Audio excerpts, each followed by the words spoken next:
Israel మాత్రం వారికి సంబంధించిన పౌరులు కావచ్చు, అదేవిధంగా రెండు దేశాల్లో ఉన్న భారత పౌరులను తిరిగి వెంటనే భారతదేశానికి రావాల్సిందిగా కూడా భారత ప్రభుత్వం ఆదేశాలు జారీ చేస్తుంది. ముఖ్యంగా టెహరాన్లో ఉన్న వారందరూ కూడా ఈ రాత్రికి ఈ మధ్యాహ్నానికే నేరుగా వారి యొక్క భద్రతా ప్లేస్లకు చేరుకోవాలి, లేదంటే భారత కార్యాలయానికి వారు పూర్తిగా కూడా సమాచారం ఇవ్వాలని చెప్తున్నారు. మొత్తం ఎవాక్యుయేషన్ ప్రాసెస్ అంతా కూడా స్టార్ట్ చేయాల్సింది కూడా భారతీయులని కేంద్ర ప్రభుత్వం హెచ్చరిస్తుంది. ముఖ్యంగా విద్యార్థుల విషయంలో కూడా కేంద్ర ప్రభుత్వం ఈ అంశంలో చాలా సీరియస్గా ఉంది. రెండు దేశాలకు సంబంధించి భారత పౌరులు ఎవాక్యుయేషన్ చేసిన తర్వాతకి తమకు సంబంధించిన అంశంలో కొంత రెండు దేశాలు వెనక్కి తగ్గాలనే అంశాన్ని కూడా చెప్తున్న నేపథ్యంలో ప్రత్యక్షంగా ఇరాన్ ఇజ్రాయెల్ మధ్య జరుగుతున్న ప్రమాదకర ఆందోళన నేపథ్యంలో పెద్ద ఎత్తున అగ్రరాజ్యం సైతం కూడా ఈరోజు ఇజ్రాయెల్ తరఫున పరోక్షంగా నిలబడితే ఖచ్చితంగా దానికి ఇరాన్ తీవ్ర మూల్యం చెల్లించుకోవాల్సిన అంశాలు కూడా చాలా ఉంటాయి. కాబట్టి ఖచ్చితంగా ట్రంప్ నేరుగా కూడా ఇప్పుడు వైట్ హౌస్ చేరుకున్న అనంతరం కూడా భద్రతా మండలితో ఒక కీలక సమావేశాన్ని నిర్వహించబోతున్నారు.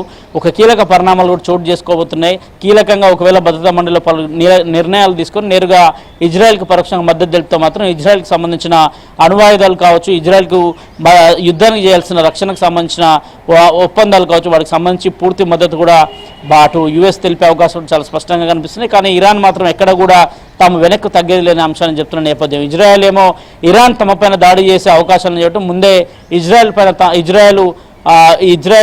దేశం ఇరాన్ పైన దాడి చేస్తుందన్న అంశాన్ని కూడా స్పష్టం చేస్తున్న నేపథ్యంలో రెండు దేశాల మధ్య మొత్తం కొంత భీకరమైన యుద్ధ వాతావరణం అయితే నెలకొంది శంకరి. అయితే మన ఇండియన్ స్టూడెంట్స్ సిచ్యువేషన్ ఏంటి? ఎందుకంటే ఇప్పటికే ఎయిర్పోర్ట్స్ అన్ని క్లోజ్ చేశారు, మరి వాళ్ళ పరిస్థితి ఏంటి?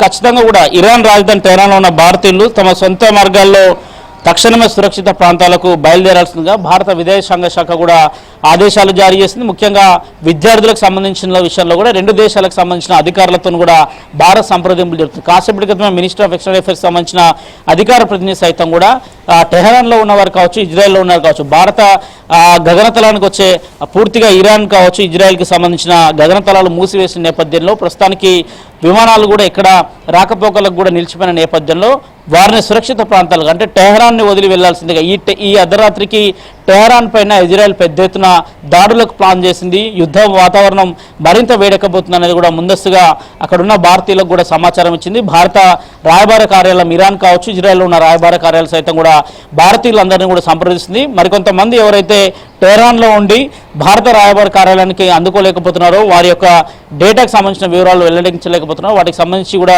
వారికి ఒక హెల్ప్ లైన్ నెంబర్లను ఏర్పాటు చేశారు. ఆ హెల్ప్ లైన్ నెంబర్లకు వెంటనే భారతీయులు సంప్రదించాలి. మొదట టెహరాన్ని విడిచి వెళ్ళిపోవాల్సిందిగా కూడా అక్కడ ఉన్న భారత రాయబార కార్యాలయం సైతం కూడా ఇప్పటికే ఆదేశాలు జారీ చేసింది.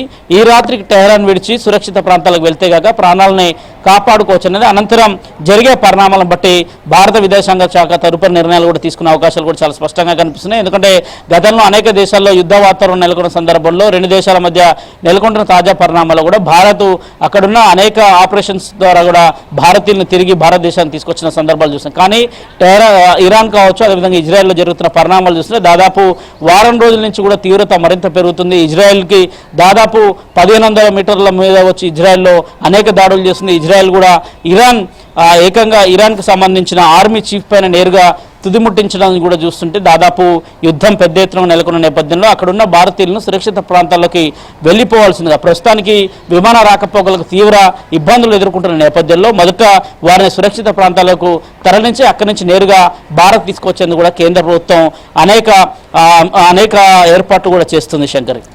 ఎస్, ట్రంప్ ఇంతకుముందు ట్రూత్ లో పోస్ట్ చేసినట్టు సీజ్ ఫైర్ కోసం కాదు అంతకు మించి అని ఒక సంచలన పోస్ట్ అయితే చేసిన పరిస్థితులే కనిపిస్తుంది. ఇజ్రాయెల్ కు పరోక్ష మద్దతు ఇవ్వటం కాకుండా ఇంకా ఏదో సంథింగ్ జరిగిద్దని ఒక చర్చ అయితే జరుగుతుంది.